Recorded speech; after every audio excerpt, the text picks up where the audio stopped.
Hello.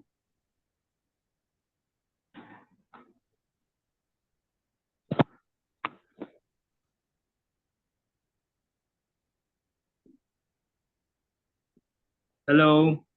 Hi, hello. Nice to see. We have some people joining. So we are just waiting for everyone to connect. Thank you for your patience. Okay. And for just housekeeping rules before we kick off. So we allocated some time at the end for questions. So you're very welcome, of course, to actively participate in the discussion. Only please keep your questions to the end.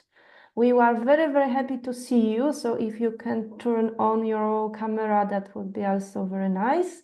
But because of technical issues, if you could mute yourself, that would definitely help us all to be much more like having much better experience, not listening to some background noises. So okay,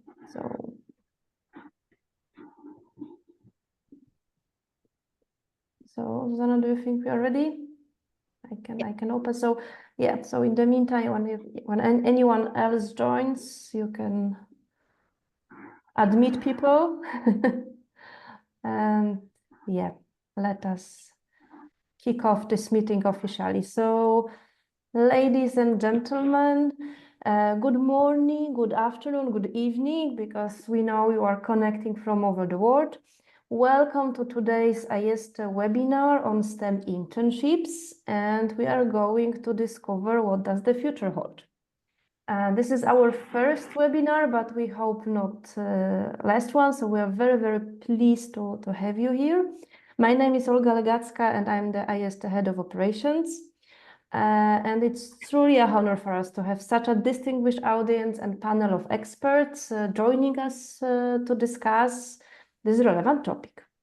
And just a very brief introduction why we have chosen this topic. So STEM fields have always been the cornerstone of innovation and progress. Our association, IAESTE, is providing international internships for almost 80 years now. But as the world faces technological advancements and challenges, we believe the role of the STEM professionals and the pathways to prepare them has never been more critical.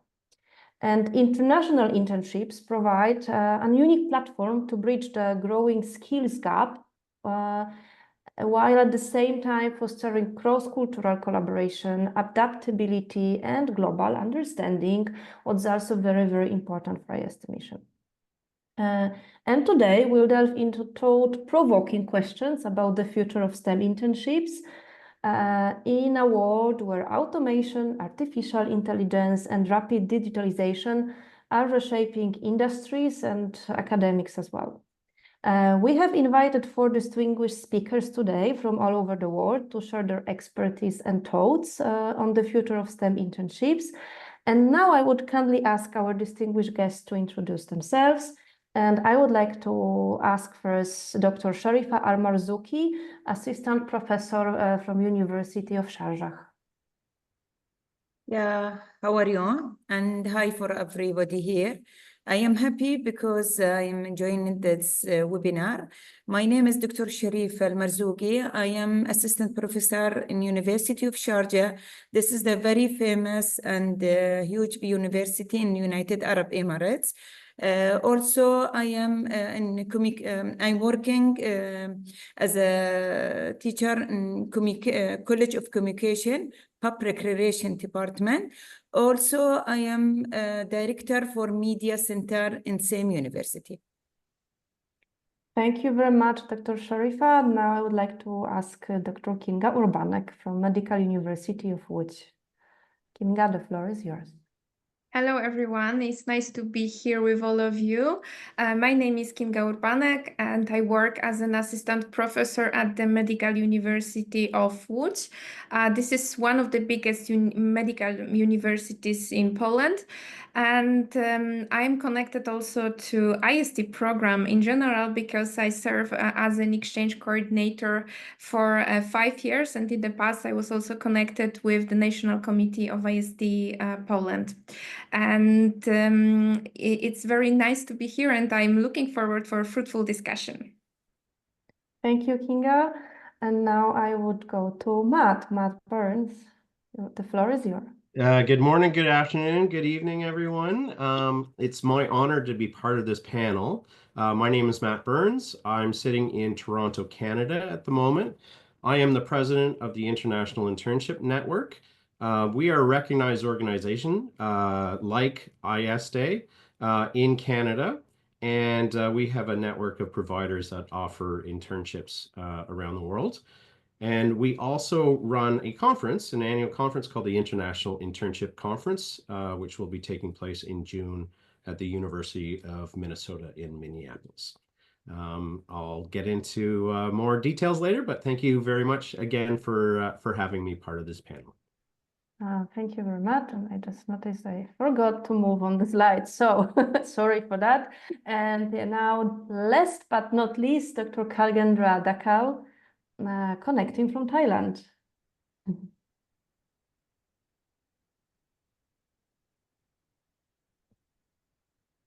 Please unmute yourself, Khagendra. We cannot hear you. Hello. All right. Do you hear me? Now, yes. Yeah, I can hear you. Yeah. Hi, everyone. I'm Khagendra Dhakal. Currently, I'm based in Bangkok. I'm delighted to join you this very interesting discussion today. In fact, I wear multiple hats as an educator, skill assessment designer, leadership development practitioner, policy researcher. For the past 13 years, I have been working as a specialist lecturer at King Mongkut University of Technology, North Bangkok, where I teach undergrad and graduate students with STEM backgrounds. At the core of my work, I believe in the education guided by human-centered approaches, and I'm truly excited to contribute to today's discussion and more in the panel session later. Thank you. Thank you very much, Khagendra. And now I would like to transfer the moderation to Ms. Zuzana Haczkova, our marketing manager, who orchestrated this webinar today, and she will moderate the panel discussion. So Zuzana, the floor is yours. And as I said in the beginning, please feel free to actively participate in the discussion. We are very, very happy for having you here. So now, Zuzana, the floor is yours.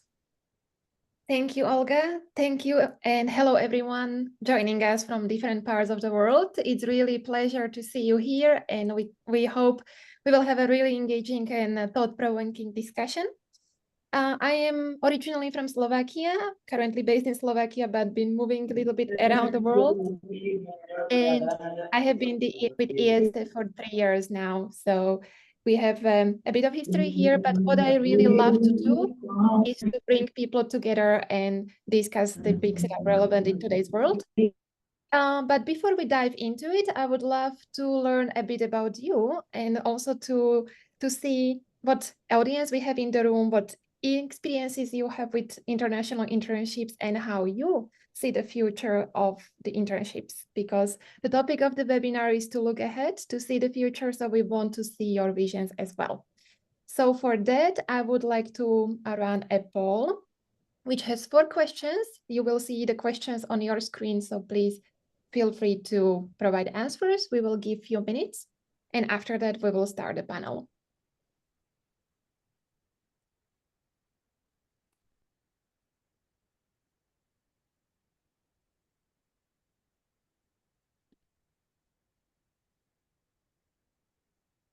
Okay, we can see already some answers coming in. So we want to know first, which institution do you represent? Meaning, where are you from? Where do you work, in other words? we want to know if you yourself been on an international internships abroad. And in one word, how would you describe your past internship? Please really use only one word because we want to see what resonates the most. And looking ahead, we would like to see what's your vision for the future of STEM internships. How do you imagine it? What trends you foresee? What changes you foresee? So please just feel free to let us know in this little poll.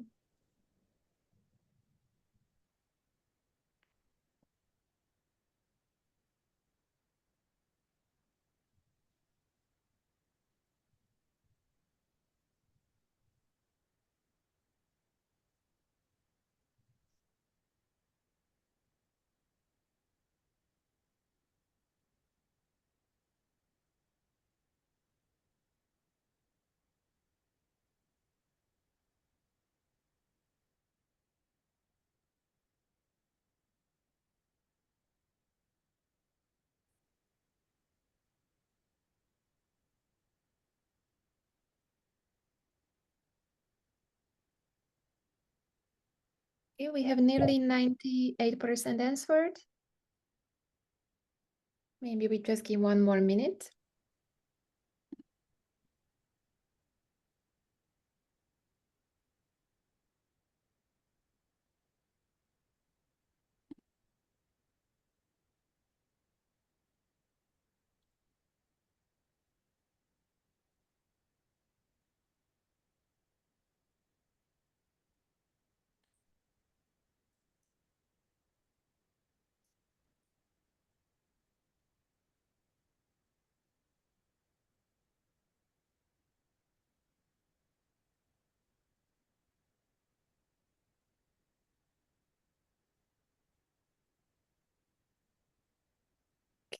So I think we can slowly wrap up our poll.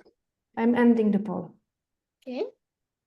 And do you And want me to show results? yeah, let's see. Let's see where our audience is from. Not. I think it's not so easy. Do you see the results? Because I'm pretty.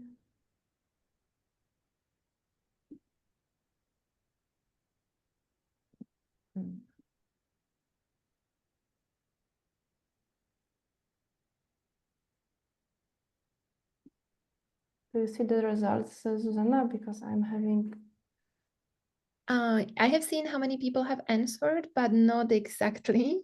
Yeah, I think that's the future of Zoom. So let us find out these questions, I think, at the end of the session. So let's Okay. see who joined the session at the end.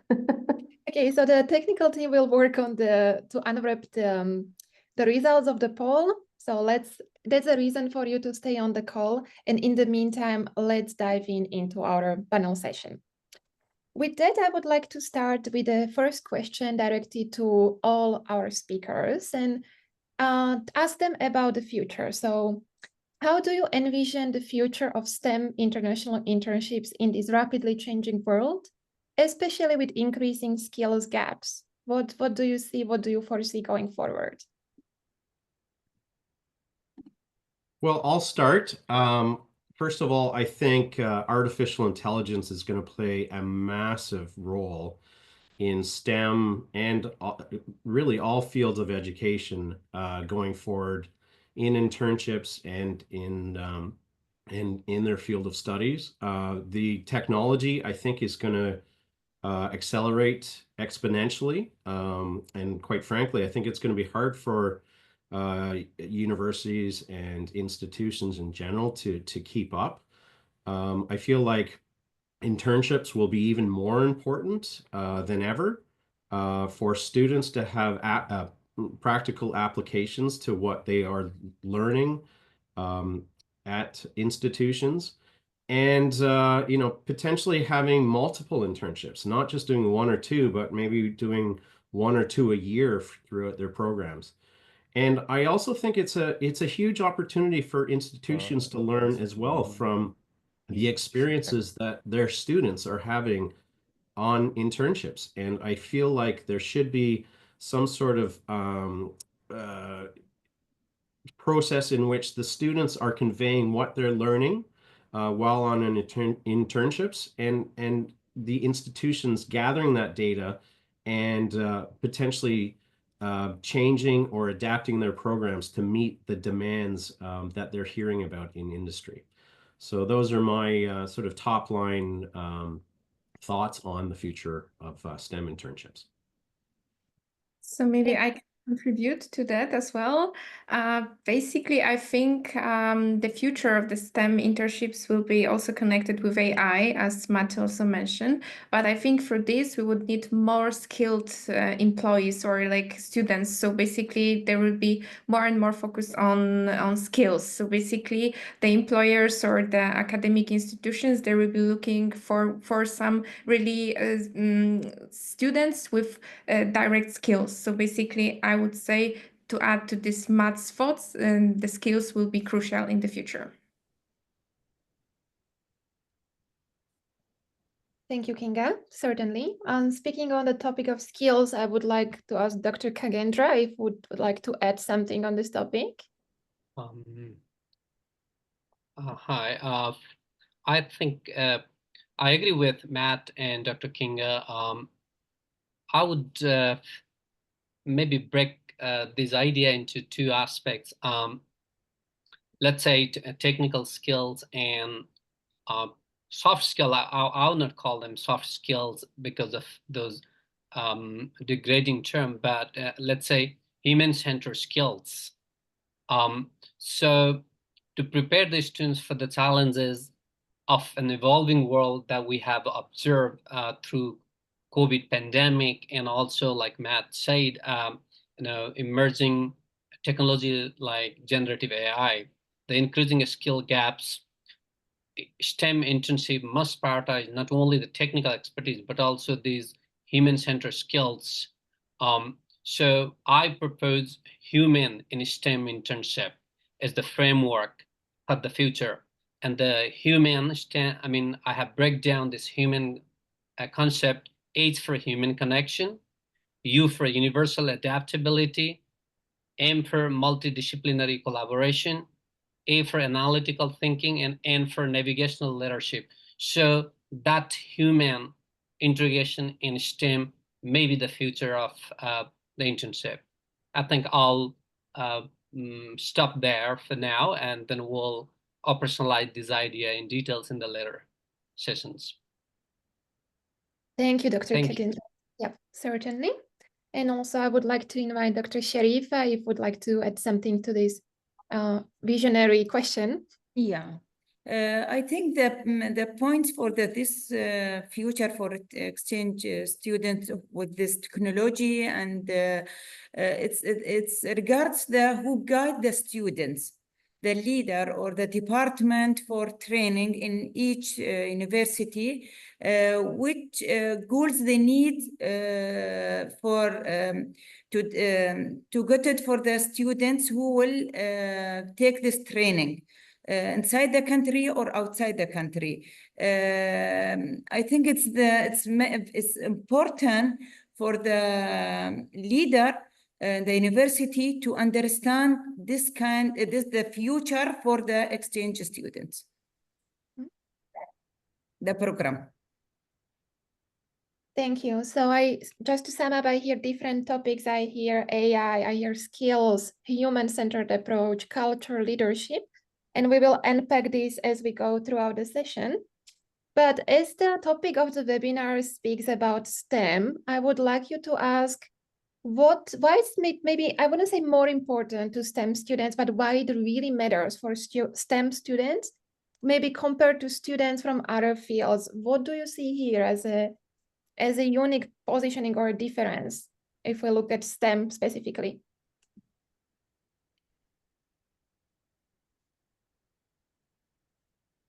Well, maybe I'll jump in there. I feel like there will be a shift of, so I'm thinking of like maybe engineering students, for example, and they have certain skills that they learn at university, And I think the model from the past and the present is that they then go on to industry and implement those skills. So I'm thinking of like civil engineers, for example, if they're building or if they're tasked to help build a bridge, then presently they take their knowledge that they've learned at institutions on angles, on load, on weight, and talk about, you know, or think about things like how much steel or how much concrete do we need to hold up this bridge, and where to put it, and how deep to put the pilings. And what I think will happen in the future is they still need that information, but they also will have to adapt skills in which how to implement that using artificial intelligence. And so they'll need the basic information, but also the applications of how to input that data using artificial intelligence to make the whole project more efficient. And they will be in some ways like more of data managers and project managers. And the end goal will always be to build that bridge, but it's going to be different processes in place to get there. And also what's going to be really important is that, and along with Dr. Khagendra, thinking about how do I interact with not only artificial intelligence, but how am I interacting with other humans in this project where I'm sort of a manager of data and tasks, and how do I interact with other humans to perform what they need to perform? So I think there's a big shift that's coming, or that's already here, quite frankly, and it's even going to get more multifaceted in the future. Maybe I can quickly add a few things on what Matt just said. Yeah, I totally agree with him. And I think the missing part in STEM is art. Because other liberal arts studies field, I mean, they have one or other human-centered skill development opportunity in their core courses, but courses like STEMs, whether it is science, mathematics, engineering, or technology, you know, the focus is more on technology. So these are more technical thing, and then the hands-on experience, the real-world experience is indeed required. So that's kind of mandatory for them, and you know, they really have to have. But another aspect to that is they have less opportunity to practice human skill in their core curriculum in the academic setting. That's why they need to go to the real world and develop those other skills, soft skills. And Deloitte Insight says 92% of the success of these technical graduates lies on the soft skill, not the technical skill. So these opportunities are less in the academic setting. That's why I think STEM students need the internship opportunity more than other field students, I believe. Yeah, I think I'll stop there. Thank you. Thank you. Okay.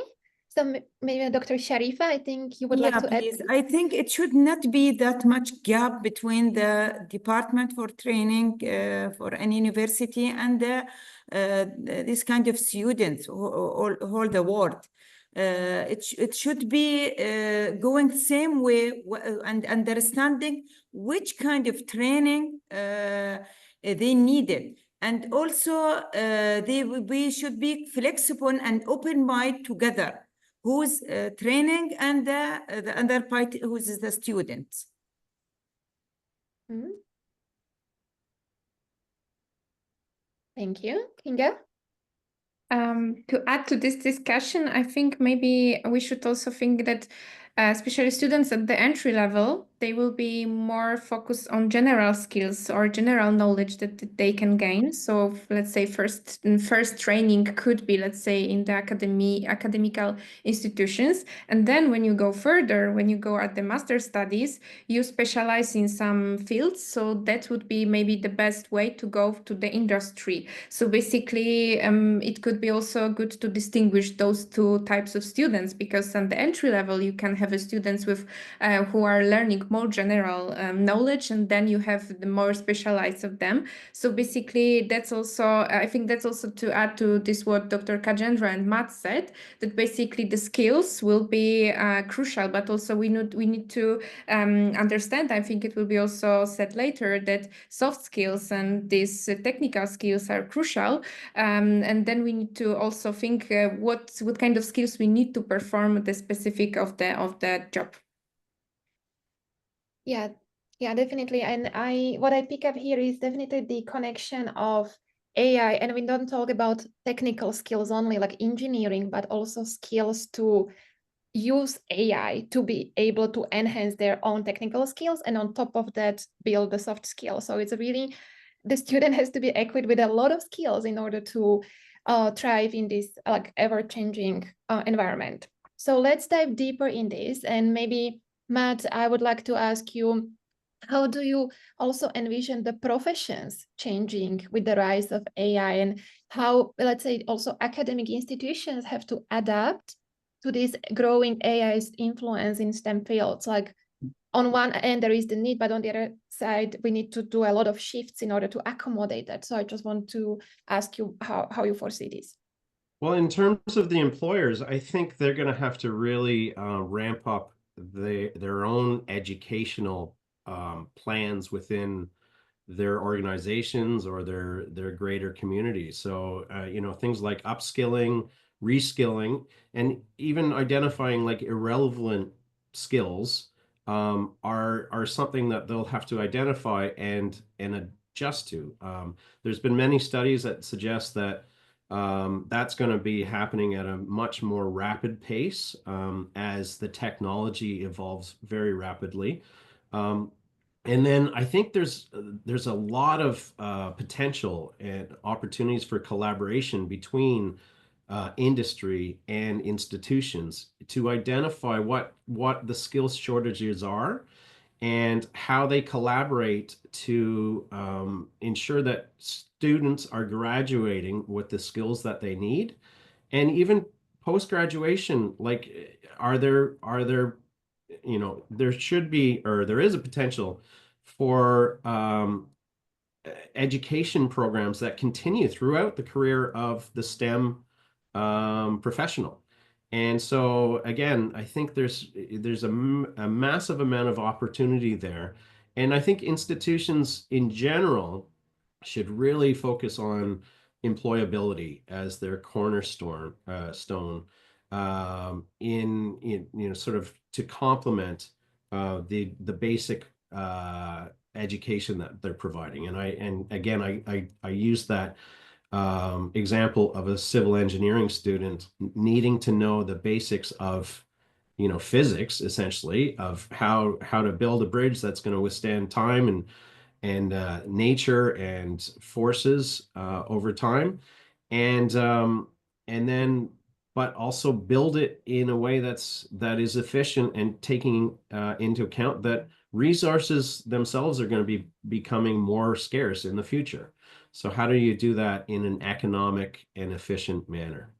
I'm not sure if that answers the question, but those are my thoughts on it. Thank you, Matt. And in the meantime, I have seen a comment in the chat about saying the hype of AI is great, but what about the impact on sustainability? Or on the contrary, we can also hear that AI can be a threat to employment. So how, if we look from the other angle, like what are some of the future opportunities you see in a world with maybe so much automation, if the automation will be fully utilized? Well, for me, I mean, if we can figure out how AI can address climate change, that would be a huge thing. And to the question in the chat, I mean, there is a lot of hype about AI, and it seems to be the, the quote unquote like answer for the future of humanity, which I'm not so sure that's kind of accurate. But there are issues that we are grappling with today that I clearly feel like we need help with, and climate change is probably number one of those issues. The disparity between rich and poor, and things like homelessness. We as a society aren't doing very well with that, and if we can have AI help us with that, that would be fantastic. But again, I think it's going to be a real collaboration, and to Dr. Khagendra's point about AI, and it's got to be a human focus on, it's got to serve humanity ultimately, and we need to figure out how to harness that so that happens. And I think we can do it, but it's going to take a lot of collaboration between government, between institutions, between employers and students. And the student voice should not be underestimated in all of this. We've seen recently, the students have very strong opinions about things like human rights and conflict, and we need to listen to that, and we need to have them as part of this guiding force for AI and technology. Thank you, Matt. So that basically means not to be afraid of AI, but make it work for us. And as you mentioned, the students, like the upcoming generation, Gen Z, and they are very digitally literate. They are really hands-on tools. So I think AI is a huge, huge opportunity going forward. So thank you for your insights. I would like to shift the gears a bit and now focus more on the, let's say, on the human side, on the culture, the environment. And here I would like to ask Dr. Shareefa, if you think, like, for example, differences in culture among students act as barriers for them to participate in exchange programs. And if you have observed any of the barriers, how we can together address them as institutions?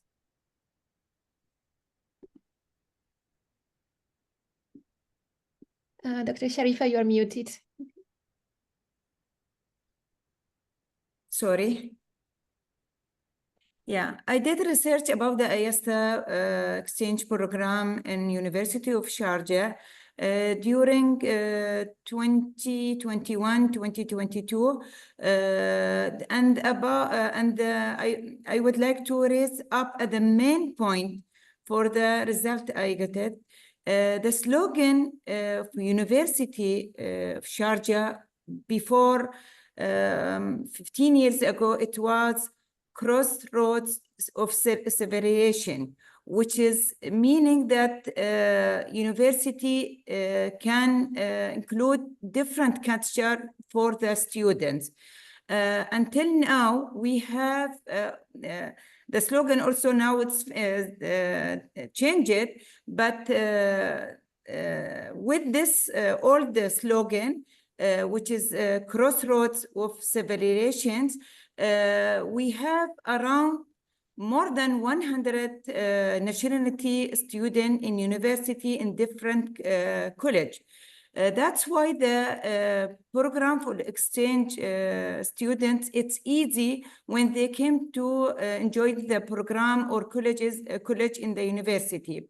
Therefore, also the program has been an addition to exchange students toward successfully learning and development. Mm-hmm. I hope that I can explain it.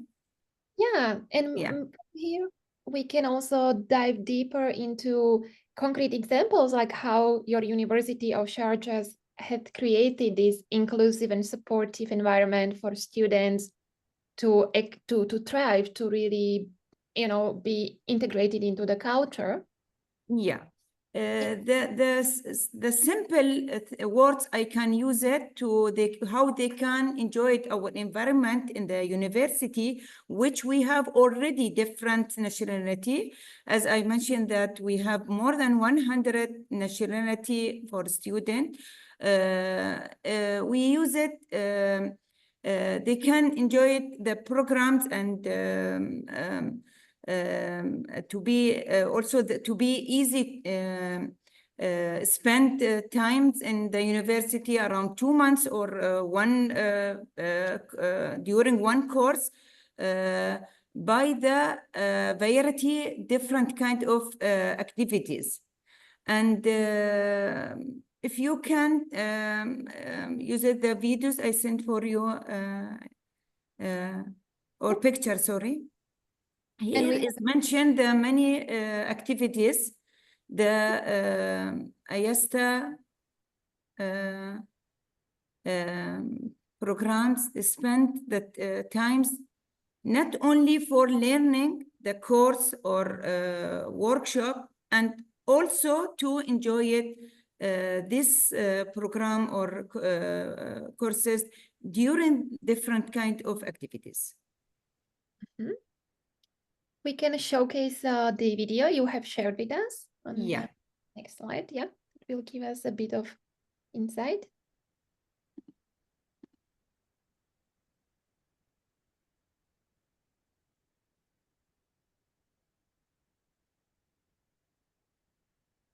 There is no we just need to sound. put this.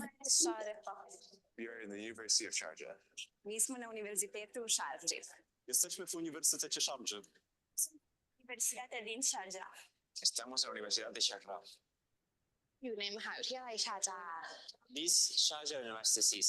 Wir sind an der Universität Sharjah. आज हम University of Sharjah पे हैं. Jesteśmy w Uniwersytecie w Szarży. 我们在沙加大学。 Jsme na uniwersitě v Sharjah.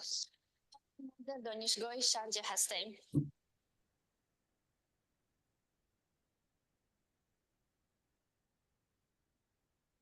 At the end of all courses for the IAESTE program, all the students try to make a project and exhibitions for what they are concluded for after leave the university. So basically that means there are a lot of activities for students to build their cultural competence in addition to the like technical skills, but also like socializing, networking, building friendships. And having implemented this model, what changes have you seen among the students? How their interactions have evolved, how the outlook evolved? That's what we would like to know. The development, the skills. How they can spend the time, it is not small period time, it's longer, around 2 months or 3 months, maybe sometimes it's more than that. They can spend the time in university and in our country, especially in Sharjah city, very easily. They are hand by hand with the faculty, with the staff, with our own students in the university. They are communication, and sometimes they learn our language, the mother language in the in UAE. Also, they know some different our heritages and cultures. They can spend time to ask free about any kind of question for with the faculty who's local in the university. That's why they deleted or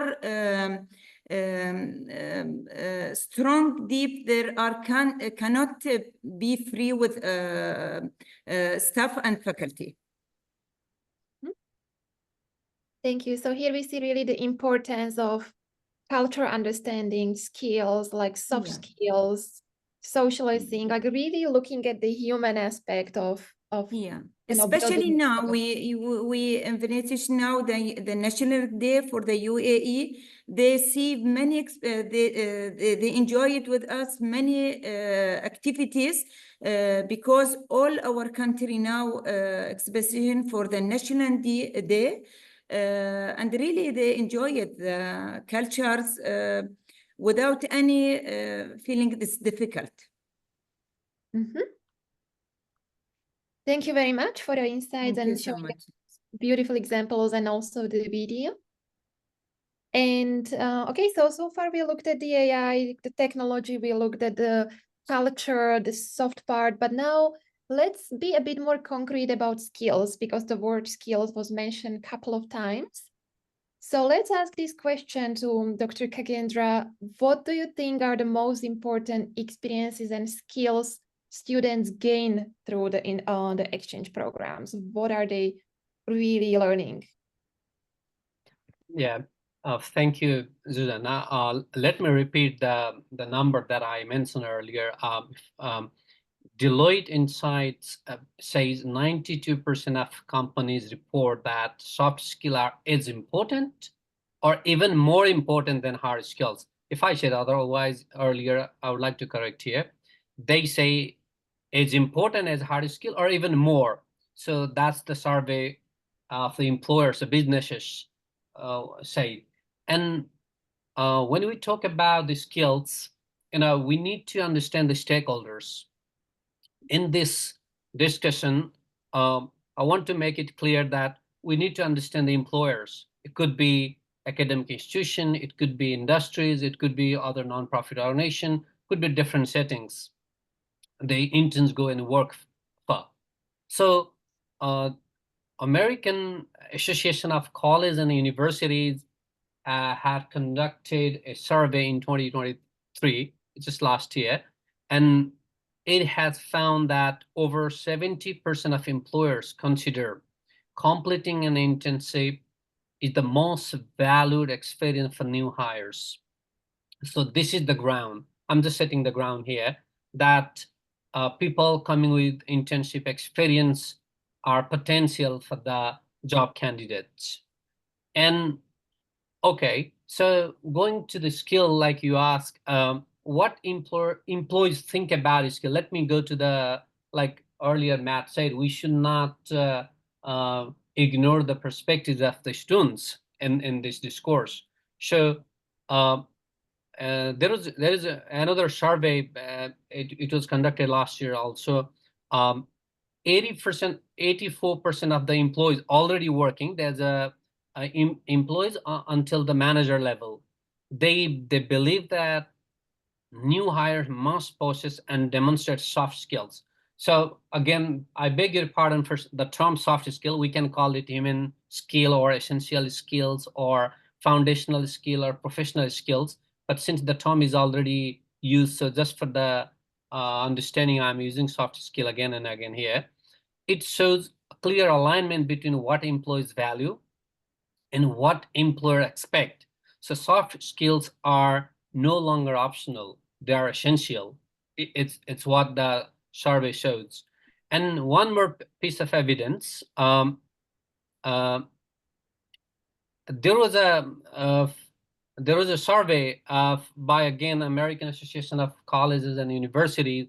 It's about how employer, what is the perspective of employer about the importance of these skills? What skills are important? So the gap is very critical. Employers highlight significant gaps in the skills like communication, adaptability, and critical thinking. This survey was just conducted last year, and the disconnect between these skills should be urgently addressed by the academic institutions and redesign the intervention. And one of those interventions could be rethought internship programs like what we've been discussing today. And a bit more to add on this, they also they asked, the survey asked the employer, what do they think about the current status of the graduates, I mean, in terms of skills and the expectation of the employers. So for communication, employer expectation is like 81% of the if there's expectation, 81% of employers clearly said that we need communication skill in our new hires, but their perceived ability, I mean, the applicant, let's say graduates, only 32%, sorry, 49% have that skill. So 32% gap in communication skill, the research shows. Similarly, in adaptability, there is a gap, 30% expectation from 81% of the employers, and but only 51% graduates have that skill. That's how the employer perceive. In terms of critical thinking, let's 80% the applicants, they expected to have critical thinking skill, but only 49% have that. So 30% gap. So the gap ranges between 30 to 32% in these major skills that I highlighted earlier. Let me repeat again. The key soft skills that our internships should highlight to promote our communication, adaptability, and critical thinking.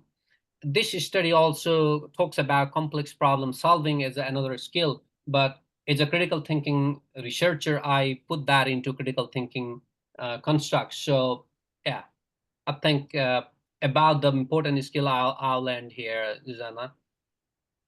Thank you, Dr. Khagendra. And really, this research shows that technical skills are not enough nowadays. So the students really have to be equipped with the additional skills you mentioned. So from of these, I would like to dig deeper into critical thinking, because your research highlights is a vital skill for graduates. So how does it contribute to the success of STEM interns, and what steps can programs take to foster these skills effectively?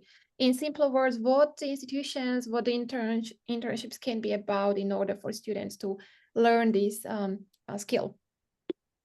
Yeah, thank you, Susanna. I think this is a very crucial question of this discussion, I believe. Let me go back to what Matt earlier said. It's about the when we apply AI, when we use AI in different contexts and in different sectors, let's say STEM industries, we have now new technologies, we have new opportunities, and we have multiple tools, and information is overloaded. So in that situation, the problems our students will face are, massive now in compared to in the past with this invention and innovation in technology. So it has both sides. It has opportunities and also challenges. So to cope with those challenges, let's say in technology world, they say garbage in, garbage out. So when we apply technology like AI, so what is the quality of input and how that input is impacting the output and in that whole process. So these kind of processes should be evaluated constantly at different stages of these kind of STEM tasks, in the real world tasks. So in that period of time, our students should be equipped with critical thinking skill. They should be able to evaluate the information, source, the validity, their legitimacy, and also they should know how to interpret them in a proper context. For example, like Professor Shareefa said, the culture is very important. Yes, well, when the same number can be interpreted in different way in different contexts and cultures. So this kind of things come into critical thinking, and also understanding perspective of other people and being empathetic to them is another skill that also falls under critical thinking. So these sort of things, these skills have already, I told you, they have realized, the employers have realized very important. So if we do not inject these skills if we don't structure these skills in the STEM internship program, there are no other avenues to improve them, because these are technical disciplines, and the academic curriculum doesn't have that room to integrate this kind of soft skills. So internship is one wonderful avenue to integrate these essential skills to move ahead. I think, yeah, I don't know if I said enough, but yeah, that's what I have in my mind at the moment, Susanna.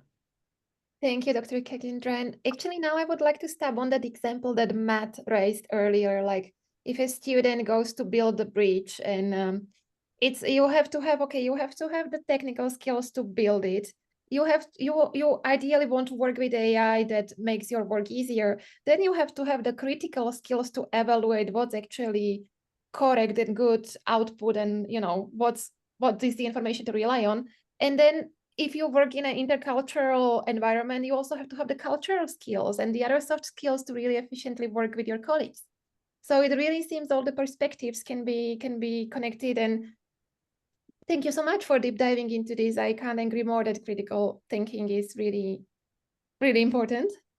Okay. It's just one line, if I could add, Susanna, critical thinking is also soft skill, but it's a foundation skill for many other soft skills. It has a amplifying effect to other soft skills. So I a little bit highlighted and emphasized in STEM internship program. Yeah, that's all. Thank you. So we've been looking from the perspective of institutions and how the trends are changing, the macro picture, but now let's actually deep dive into the students, like what students want and need. And I know that students increasingly expect internships to pave clear pathways and pathways to career. So I would like to ask Kinga, because you have been working with students very closely as part of your profession at IAESTE.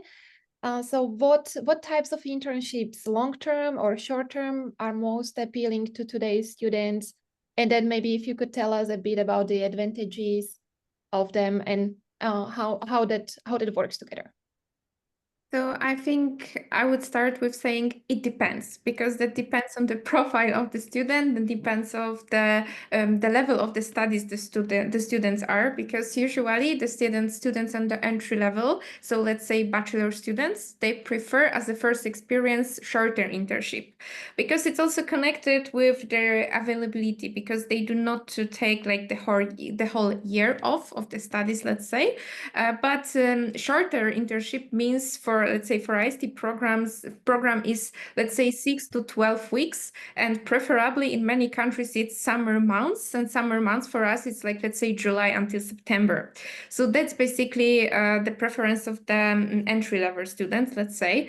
But then when you go to the master students or students that graduated from the bachelor studies, so they can have, let's say, the year off, so they prefer longer internships. And basically longer internships have also many advantages in terms of projects that they can conduct, because then the employer has the student for, let's say, up to 1 year to learn, like to gain some new skills, to gain some new experience, also to contribute to the team. And also this is nice experience for the student to learn a lot, and to I think to learn to live with the aspects that were already mentioned, this intercultural experience, this building bridges. So basically that's everything we can benefit from exchange programs, like for example, like IAESTE program. But that also depends, for example, if you study, depends on the fields of study, because some internships we can easily find the opportunity for the students to have like shorter or longer internships, but sometimes the student or the university requires really specific field of or timeline of the internship. So, but speaking in general of the internships, I think the students are looking for the internships that can contribute to their skill set, and sometimes they also can gain a new experience. And I think this, especially international internships, are very valuable. But sometimes the students also, after the internship that is mandatory, let's say in the country that they live, they go for the next chapter. So next level is it's, let's say, international internship. But basically I see many students interested in doing internships, especially abroad, which is good, because then it helps you to understand the world better, and also to check the knowledge or the skills you gained at the university in a practical way in the completely new environment. And I think that's the biggest benefit we can have from these exchange programs. Yeah, Susanna, can I add something? Yeah, I absolutely agree, Kinga, about her point. The internship for the student, once they agree to get this opportunity, I think to development the skills more than learn something. To development the how they can communication, how they can more than open mind, more than collaborate with another cultures, because again I this result I got it in my research. Once I ask the students, my samples, why you choose it the internship first goals for you, they select to development the skills more than learning the subject or the workshop. So that means they value more the soft parts. Yeah. Okay.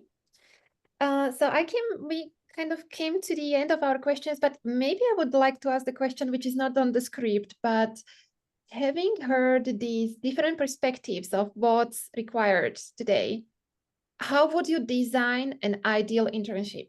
What do you like the internship that meets the needs of the future?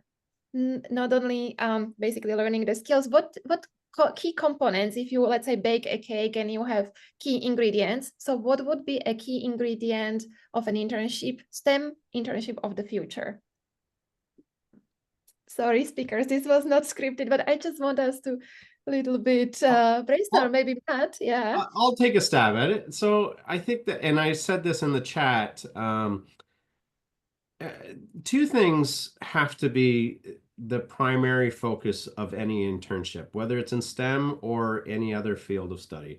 One is it has to be a meaningful experience. So gone, I hope, are the days that students go into internships and they're kind of like casual help. So they would be getting coffee and tea, and they'd be, and I'm showing my age here, but they'd be making photocopies and doing very menial tasks. And that's what they would do for a summer or 8 weeks or something like that. And so we ask that employers, and it sounds like this is universal in the chat, it's like they need to put a lot of thought into the experiences of the student and have a student centric approach. So they can't go into it and think, well, I need this project to be done, just send me a student and I'll get them to do it. It has to be an approach where they learn about the student, they learn about the program at the institution, and they tailor the experience to both the student and the program in which they're studying. And I think that has to be the cornerstone of the internship experiences. So that would be my advice on how to sort of design a program. Again, it has to be meaningful, and B, it has to be a student-centric approach.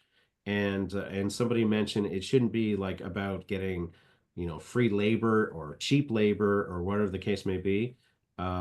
It's an investment by the employers, not just of money, but of time and their resources. And I know that's, quite frankly, it's a big ask when I've approached employers, and it's not, for most employers, it's not about the money, it's about their time and the resources dedicated to ensure that, there is a supervisor for the student, and the supervisor is able to check in with the student on a regular basis, whether it be in person, online, or some sort of hybrid.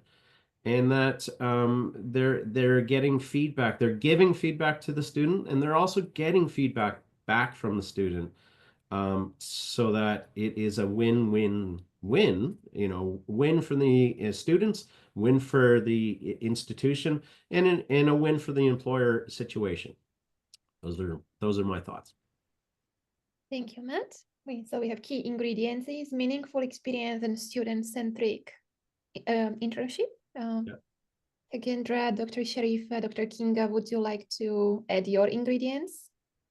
So maybe my ingredient would be a clarity of the outcomes that after the, let's say, internship.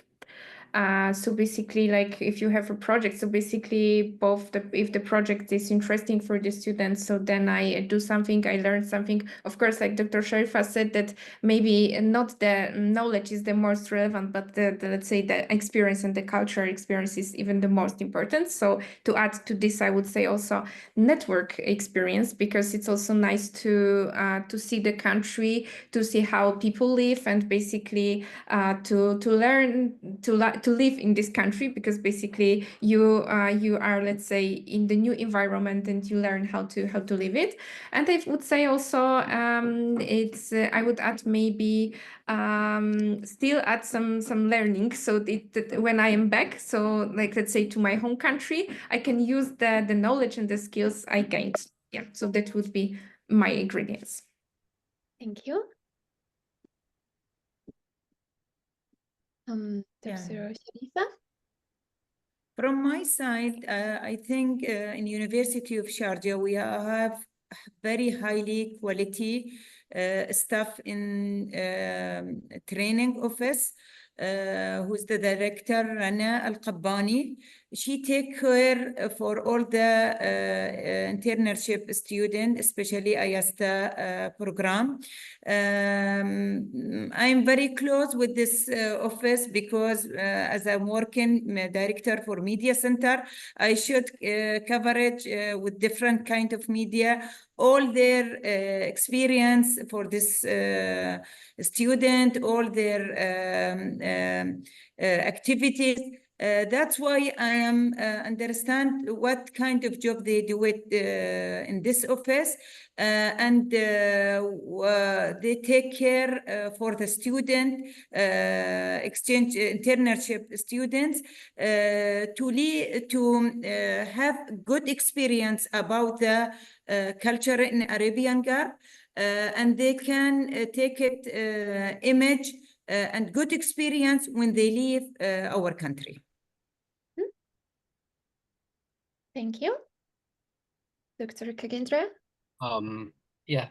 So I was thinking, yeah, this is very thought-provoking discussion, and when I heard from my panelist colleagues, you know, what I'm thinking is a couple of things, you know, we can call for action, and out of this discussion, maybe I go back to where I started. When we designed the internship program, you know, now let's say during the COVID pandemic time, we learned that our building, our rooms, our universities, our restrooms, how we have designed, whether there was a challenging time. So it was a window for us to evaluate how we did things and how we should do things in the future. So these things should be kept in mind, keeping human at the center, no matter what kind of STEM projects we design for internship. And those internship projects, so I see here the role from universities and the industries, let's say, I mean, employers, I mean by industry here.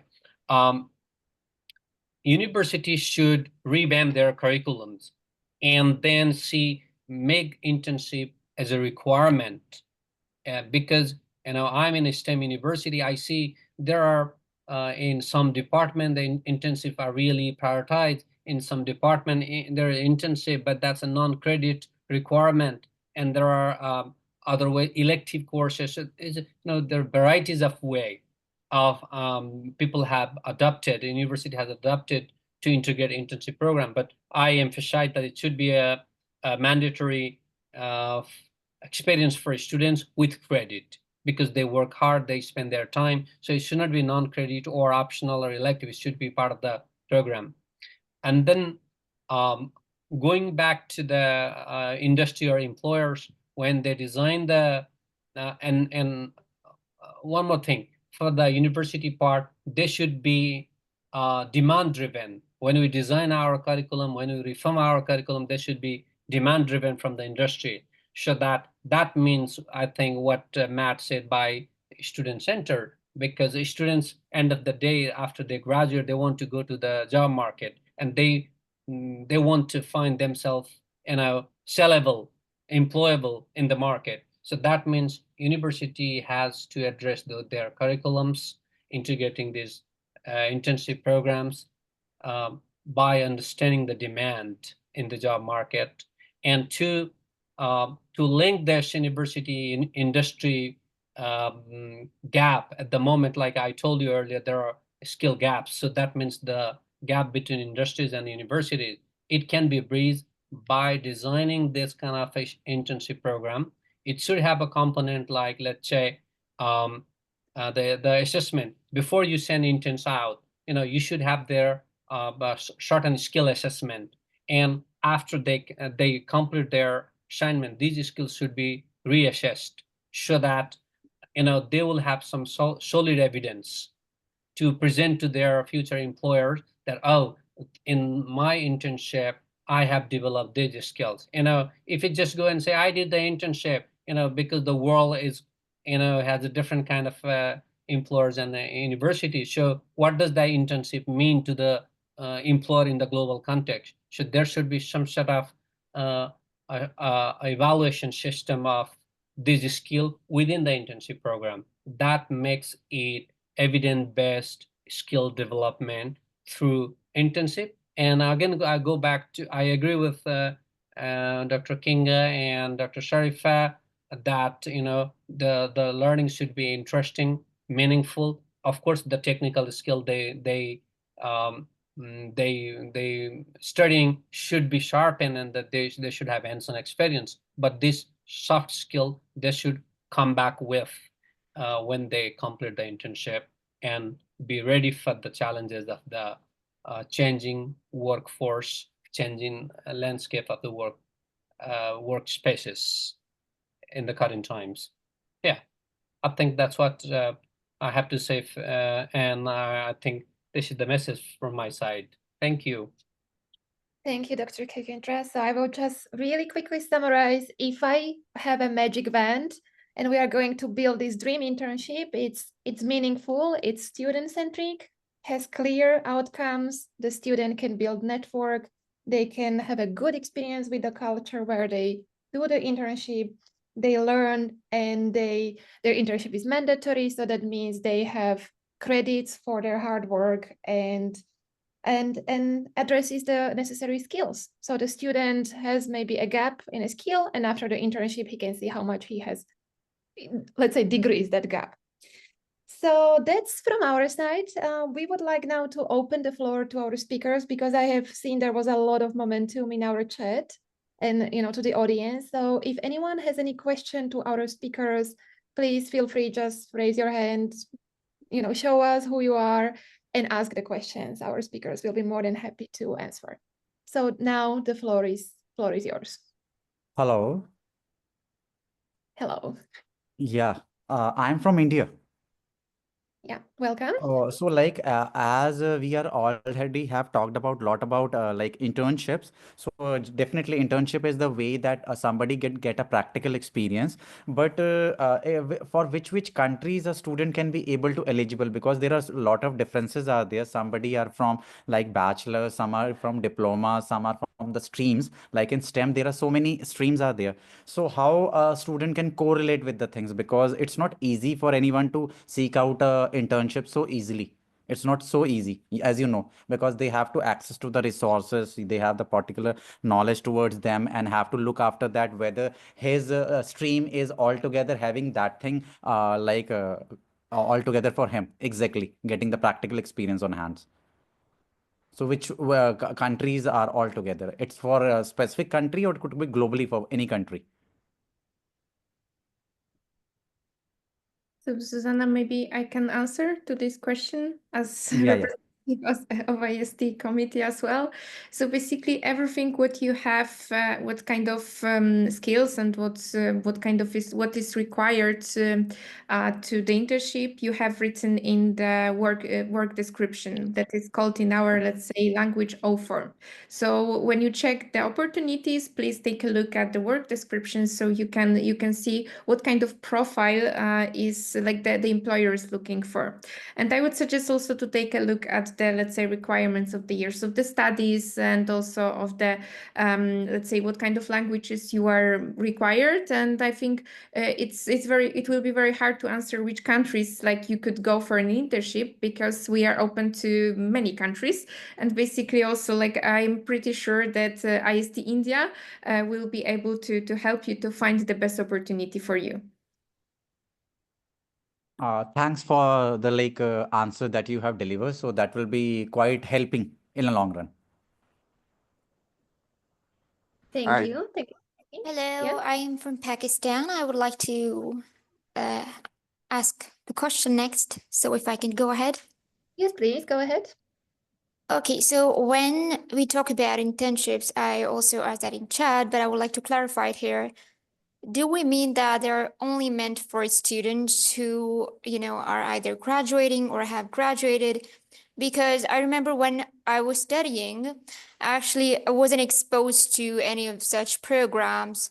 So, I would really like, first of all, that the member countries who are involved in all this kind of initiative, they're also more active in that. But since now I have already also done masters, and I'm thinking if there's still a way that I can, access such opportunities. And if so, will it be an internship or will it be something else, or is that a better way? Because I already have 2 to 3 years of experience as a health quality data manager, and now I'm working at a New York-based community practice, healthcare community practice. So I'm thinking, what avenues can I explore?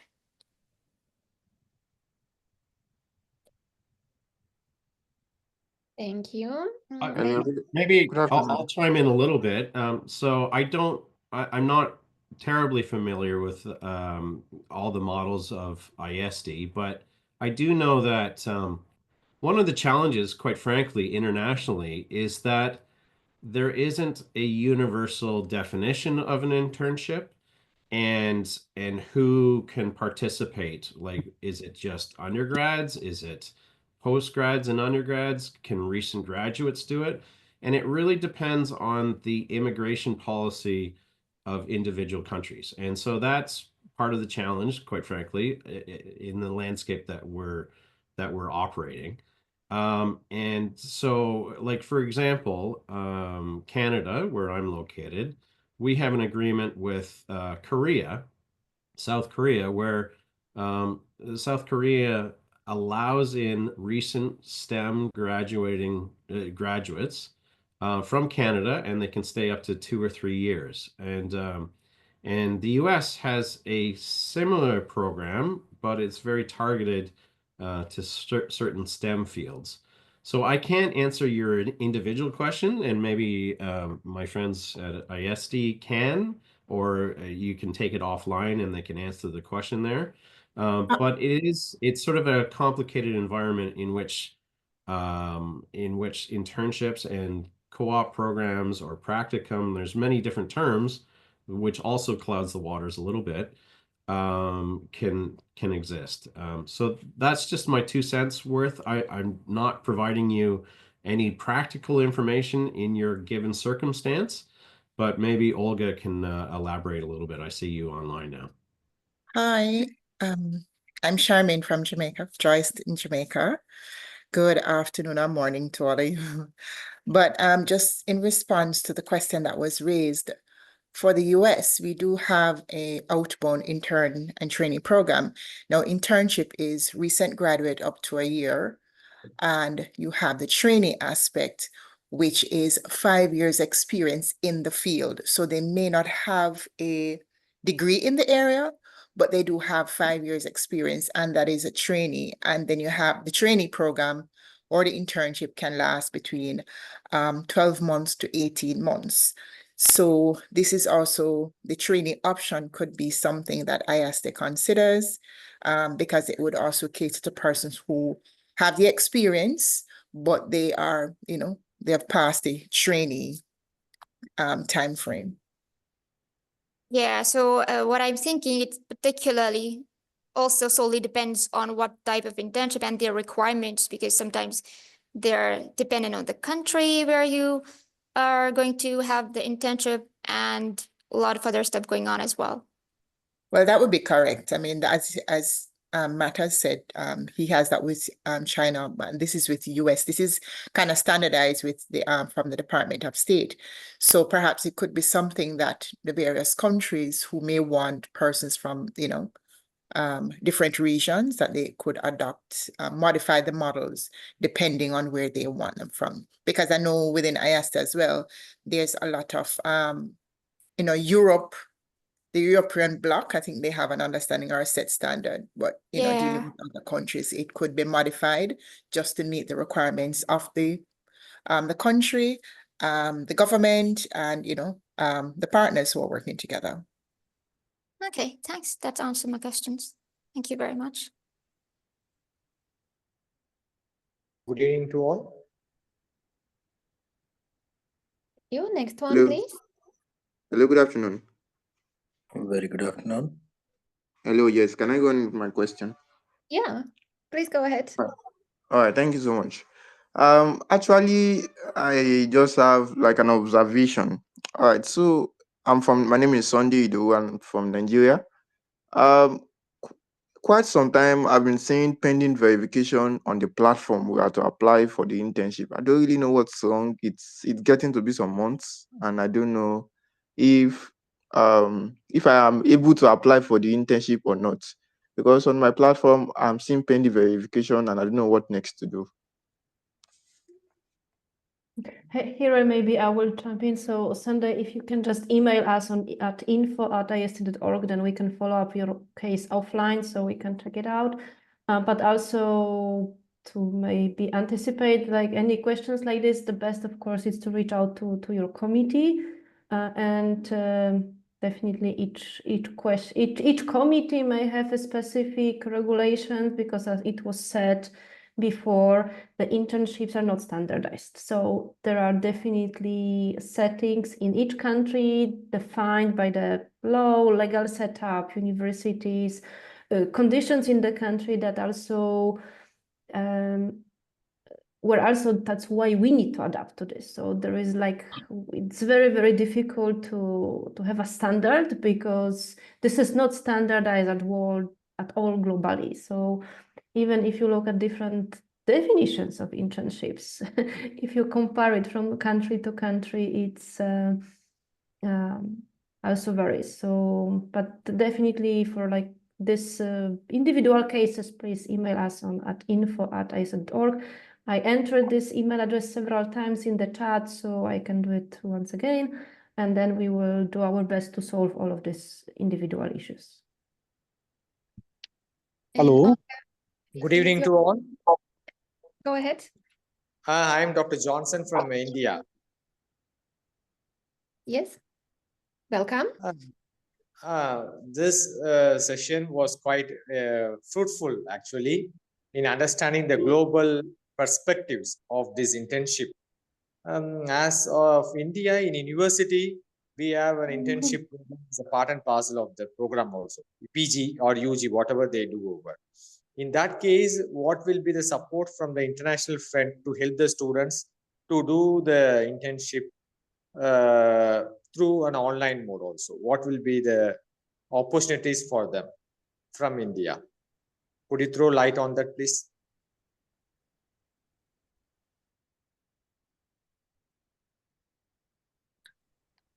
Looks like this is again directed to Olga.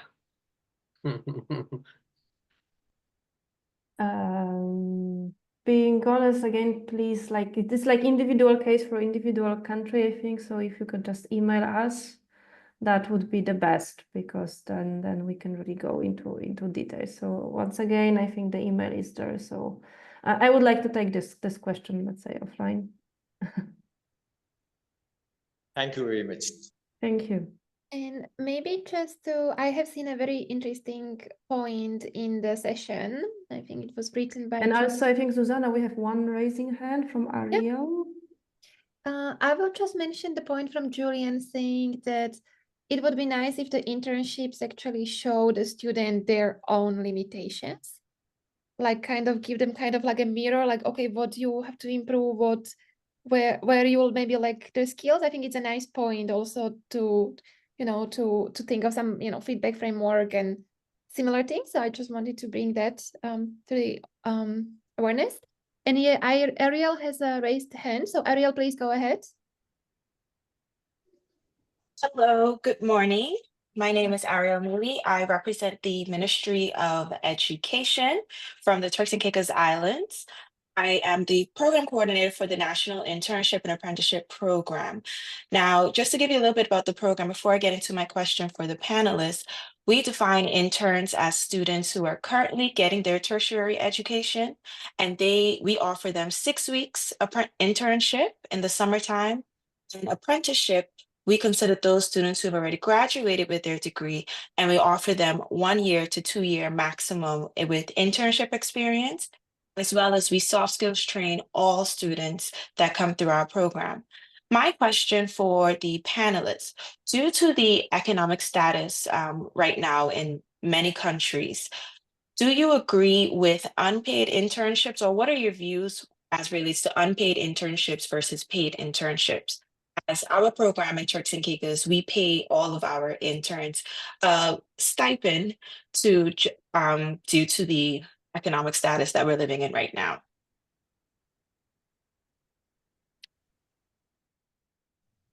Well, I'll give my 2 cents worth, and I am not speaking for IAESTE in this situation because I don't know what their policy is. I think best practice is that the student should be compensated in some form, whether there's a stipend, whether there's a minimum wage, or some sort of hybrid experience. Now, the challenge with that is, and I know this from a practical perspective, when I've approached organizations, especially startups, they don't have it in their budget to have an additional employee and pay a wage. So the challenge really is finding experiences, meaningful experiences. That in itself is a challenge. There's no doubt about that, and it's very labor intensive. And the person that is performing that task has to be paid themselves. And so if it's mandatory that the student would have like a minimum wage, for example, then really it's the larger companies that have it in their budgets to do so. And most of the times, well, I can speak from a Canadian perspective, there's certain industries such as like the banking sector or the insurance sector, or larger organizations in communications that do have established internship programs with colleges and universities, but it's more domestic in nature because they also receive tax credits from the provincial jurisdiction in order to encourage them to host internships and co-ops. So I'm not sure I'm answering your question, but just to recap, it is a challenge, and we recognize that students, have a certain amount of resources, especially economically. And so, and we do recognize that, it is a disadvantage for students who don't have the economic resources to have an internship. So there's an unpaid internship, because there isn't, there's a cost associated in terms of time and living costs, because they may be paying rent, or an opportunity cost, and especially if it's an international internship. And I know that IAESTE, and I'll pass it over to Dr. Kinga, for example, who can give you probably a better idea of the funding models that exist in their programs. But the question is an important one, and it's also somewhat complicated. And I think going forward, along with an internationally accepted definition of what an internship is, it'd be great if there's an international standard for visas and immigration policy. but also a funding model that works for with institutions, with government, and with employers. And I think all that needs to be worked out. It's not an easy thing, especially when funding for higher education is limited to begin with. Anyways, those are all my thoughts. I apologize, I'm not giving you a distinct and direct answer, but this is sort of the atmosphere in which we're operating. So maybe just to answer this direct question, okay, what's IAESTE policy? Definitely, we are totally against unpaid internships. And since IAESTE was funded 8 years ago, 1948, IAESTE internships are paid. And that means, like, what does it, how do we understand paid? That the student during his internship, the minimum remuneration compensation, because that's what Matt said. Again, there is no standard and it varies from country to country. So sometimes it's like a stipend, sometimes it's minimum wage, sometimes it's just employment contract, etc. IAESTE has its ways in each country to find the best model. There is no worldwide standard, but we have this expertise, and our internships are paid, remunerated. And our philosophy is that during the internship, all the interns should have their living costs covered. So accommodation, food, local transportation, some pocket money. So that means that the student can afford. So this is why also our program we consider as being very inclusive, because the money you receive, it's adapted to the living costs of the country of internship. I don't want to mention here specific examples, but you know that the living costs are varying from country to country. And our philosophy is that this living costs of the student should be covered. But there might be some, of course, expenses related to travel, visa, insurance, and this cost usually students have to cover on their own. But for the work done by students, especially in STEM students, it's really professional, practical experience. They really provide a valuable outcome for the hosting institution. So that's our philosophy. So to make the long story short, IAESTE is totally against unpaid internships. And we try to lobby for it as well at the international level, but this is long path to make it happen. I just to jump in one more time, I do want to flag that there is an ethical component to this as well. So if a student is doing an internship in the global south, for example, that may in the country may have a high level of unemployment, especially youth unemployment, then there is an ethical dilemma there about a foreign student who may be taking a paid position. And I'm not talking about the IAESTE model, because they have a funding model that is very unique. And it may not come from a hosting country. But there are some ethical components to that I know that other providers have talked about in the past, and there's no real best practice where that is involved, but I just wanted to flag that as well.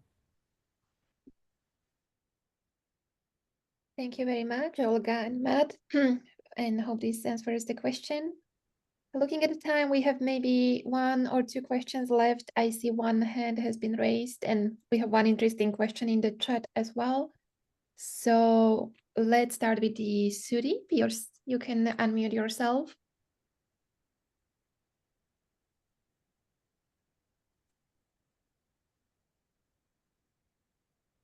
If you are on the call. If not, anyone who would like to jump in, ask a question, and then I will read one from the chat, and then we will wrap. Yep. Hello. Please. Yeah. Yep. My name is Sudip Roy. I'm from Germany. So actually, I'm studying MBA. So I'm just looking for I don't have any mandatory internship in my course curriculum. So am I eligible if I want to do some internship in business related? So what do you think basically? I'm in first year. I'm studying in a public university in Germany. So what do you recommend? Thank you. Maybe Olga, to you.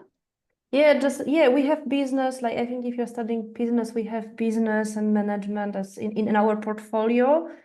So definitely reach out to IAESTE Germany, and IAESTE Germany has plenty of local committees across Germany, and they will help you to find a suitable internship. But yeah, we have business.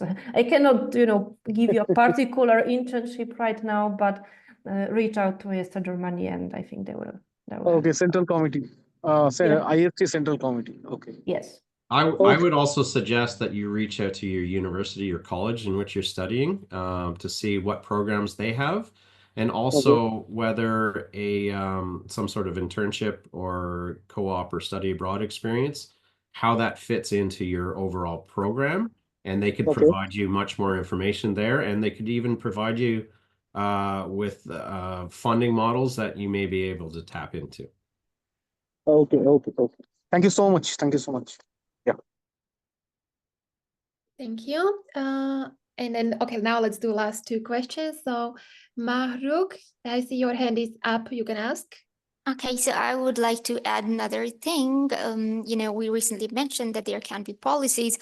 Sometimes it also boils down to skills, is what I think. Because if you have the right skills, employer will sometimes, they'll go 1 to 2 steps ahead to make sure that you are working with them. So it also, I think, boils down to skills, apart from the policies thing, right? Yeah, definitely. I think the whole discussion really was skills related. Maybe Khagendra, would you like to comment on this? Or Dr. Shareefa? Yeah, I can. I think Maruk, can you summarize your question one more time? I don't know if I got it right. You mean if we have develop our skill, the chances are higher? That's what you wanted Yeah, to... like what I have seen in my, experience and my career experience is that it is basically boils down to skill. If a person, no matter you're from whichever part of the world, if you have the right skills, the employer will sometimes make sure that, hey, you are part of the company or whatever the role they are looking for. If you are the right match, then no matter where you are, then obviously. So it also boils down to skills apart from the policies and other things, right? Just trying to add that. Yeah, I think I got your point. Yeah, I think the fact of the matter is if you have skills, nothing can stop you, either this or that employer. But end of the day, skills matter, and that's why I mentioned in my advice that we should develop these internship programs based on the industry demand. So if we have skills that industries need, and yes, I agree with you that the chances of getting higher is always higher. Of course, there are some regulatory bodies, and the regulation that we have to go through, when we are in different country. If we look at the hiring process from global perspective, there could be certain compliance, but again, skills are the key of this hiring process. Yeah, that's what as a skilled researcher, I have also experienced that. And it's not only about where you're from; it's about what you can deliver. Perfect. Yeah. That answers my question. Thank you. Yeah. Can I add something, please, Suzanne? Yes. You're Yeah. Thank you for who's get this question. I think the skills. I'm sure the skills cannot be development with the reading or showing some videos or it could be development with experience, with engagement with another person, different cultures. And IAESTE give it, this is a good chance for many students whole the world to take care about the skills, because without development the skills, you cannot get good quality job description in your work, where you will work in the future. think about your work in the future, not only to study and get a high degree and you be excellent students. Once you're working in the government or semi-government or private company, they will look at for your skills, how you communication, how you can engagement with another cultures without any scare, without too close to yourself. No, the IAESTE give it you chance. Maybe it's not I not get it once I was a student and I am graduation for the bachelor since 1998 and I haven't this chance what is the IAESTE give it now for many students with different countries. Thank you very much. And I would like to ask the last question which we received before, and we also have one interesting in the chat, so let's see how it goes. But there is a question, what is some advice on utilizing STEM interns in the education system as opposed to industry or commerce where they are, let's say, often placed? That's the question. In countries that are not as advanced in STEM education as some other countries. This is a question we have received before the webinar. If you like, I would repeat. What is some specific advice on utilizing STEM interns in the education system as opposed to industry or commerce of countries not yet as advanced in STEM education as some other countries? Yeah, I think it talks about the global South. I can quickly say something about it. If there are countries, I don't know the name who asked, I'm sorry I couldn't address you, but if the countries not really industrially developed and then not many opportunity to be placed in the industries, in that case, the employer could be colleges, universities, and mostly academic spaces. And I could relate to Nepal that I was involved with IAESTE, and that is quite possible. And in that case, these colleges, universities can design a project, not only academic tasks, but in the project that can empower you for whatever I don't know skill you are expecting to develop. So that way we can develop the skills. So because those countries in the global South don't have that luxury to be placed always in the highly sophisticated industries like in the global North. But again, a platform like IAESTE can try to bridge this kind of disparity and gaps. That's why IAESTE exchange internships from one country to another. So from those countries, they don't have much opportunity in the industry spaces, can go to other parts of the world where they have, because IAESTE runs globally. I think that's what I can say, but other colleagues can add on this if you have anything to. Thanks.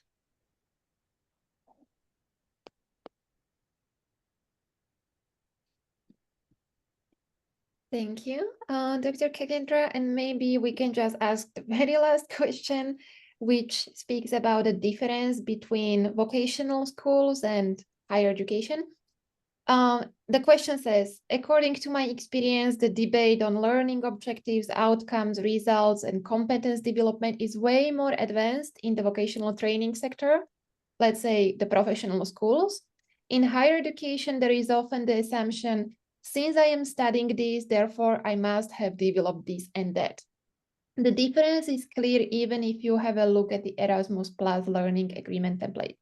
What is your experience about that? Or what is your observation about this, let's say, distinction? Okay, so this is between the vocational and the higher education institution, the experience about internship, right? Yeah. I would say I have worked with these TVET schools also, And for them, I think internship is a larger part of these schools because they are designed to develop practical skills. So maybe let's say if there is a 2 year course, 1 year they learn the concepts, and then 1 year they go for internship. The vocational colleges that I have experience in Thailand and other countries in ASEAN, it's more practical. So I think their internship opportunities or internship for vocational schools, I see, more crucial from practical perspective, because universities degrees are, the purpose is slightly different because they want to prepare academically, theoretically sound, and then offer some practical opportunities as well. So smaller component of internship in vocational is supposed to be by principle a larger component and more mandatory. My observation in this part of the world, I don't know where your question originates from, so I don't know if I answer it. Thank you. Thank you, Khagendra. The participant had an issue with the connection, so we might not have the answer as of now, but looking at the time, I think we will be getting closer to wrapping up this discussion. And now we would like to devote a few moments to actually talk about IAESTE, because many questions are about how you can get an internship. So maybe Olga, to you, and then we will do our wrap up. Yeah, thank you very much, Zana, and thank you very much, everyone, for the very fruitful discussion, especially to our distinguished guests. Very briefly, because there was already quite a lot of questions. So IAESTE is, as I said, existing since 1948. So we have almost 8 years of experience in providing internships. Formally, we're an international association, non-for-profit, non-governmental institution registered in Luxembourg. We have consultative status with the United Nations Economic and Social Council called ECOSOC, as well as also consultative status with UNESCO. And our mission is to promote international understanding. So these are where our roots are, and we believe that through sending students, giving the students this professional experience and cross-cultural experience, they also develop not only their practical skills, they enhance their experience and ability to work in a professional environment, but also we contribute to developing the better world. So this is our high-level mission, and we do it through the internships. So that's how we operate. And IAESTE also is a network. We're present in over 80 countries right now. And I think since IAESTE was established, I think we have to slightly adapt this number because it's close now to 400,000 students on internships. And as it was said, we cover like all study levels. So bachelor, that's our main, but also master's and PhD. And this is also how we adapt to the Bologna process. And we are open to the whole world. So IAESTE, we proceed like all nationalities. We operate irrespective of religion, gender, nationality. So we are very, very open. And what we are especially proud of that although we operate in the STEM field, we are focused on STEM field, we have almost equal number of female and male interns, which is really, really unique for this STEM field of study. So this is very, very briefly, and I think we don't have more details. I think all the information you can find on our website, ieste.org. If you have any questions about anything related to IAESTE, you can always email us info@ieste.org, and the respective person who will take care of that, of your question. And I think that's it. I don't want to prolong it. Once again, very, very thank you to being with us here today and sharing your questions, thoughts, and expertise. And once again, very I'm very, very grateful to have you here, like Dr. Shareefa, Dr. Kinga, Dr. Khagendra, and Matt. It was really great to have you here today. Thank you. Thank you a lot. Thank you Thank for including me. Thank you so Thank you. much. Thank you, everyone. So with this, we can wrap up. We hope you enjoyed our session. We will definitely share the recording with you and follow up via email for those who attended. And also those who didn't attend, please feel free to forward this information to them. Our mission was to inspire you, to connect you, and hopefully together we can work on creating new internships as we imagine them today. So now we see what the future holds. Thank you again, and we will be in touch for a future webinar, few months maybe down the road. And again, thank you to our distinguished panel, Dr. Shareefa, Dr. Kinga, and Dr. Khagendra and Matt and Olga. It's been great pleasure working with you. And to the entire audience for your questions, comments, and all the energy you have created. Thank you very much. Susanna, I needed a special thanks for you because you are a good person for leadership, all the speakers, and also because you are online all the time once we send an email for you. Thank you so much. Yeah, also thank you very much, Susanna, because this is you are the dirigent of this orchestra. Yeah, thank you very much. Well done, Susanna and Olga. Thank you so much. It was wonderful discussion. Thank you. Bye. Thank you. Bye. Bye.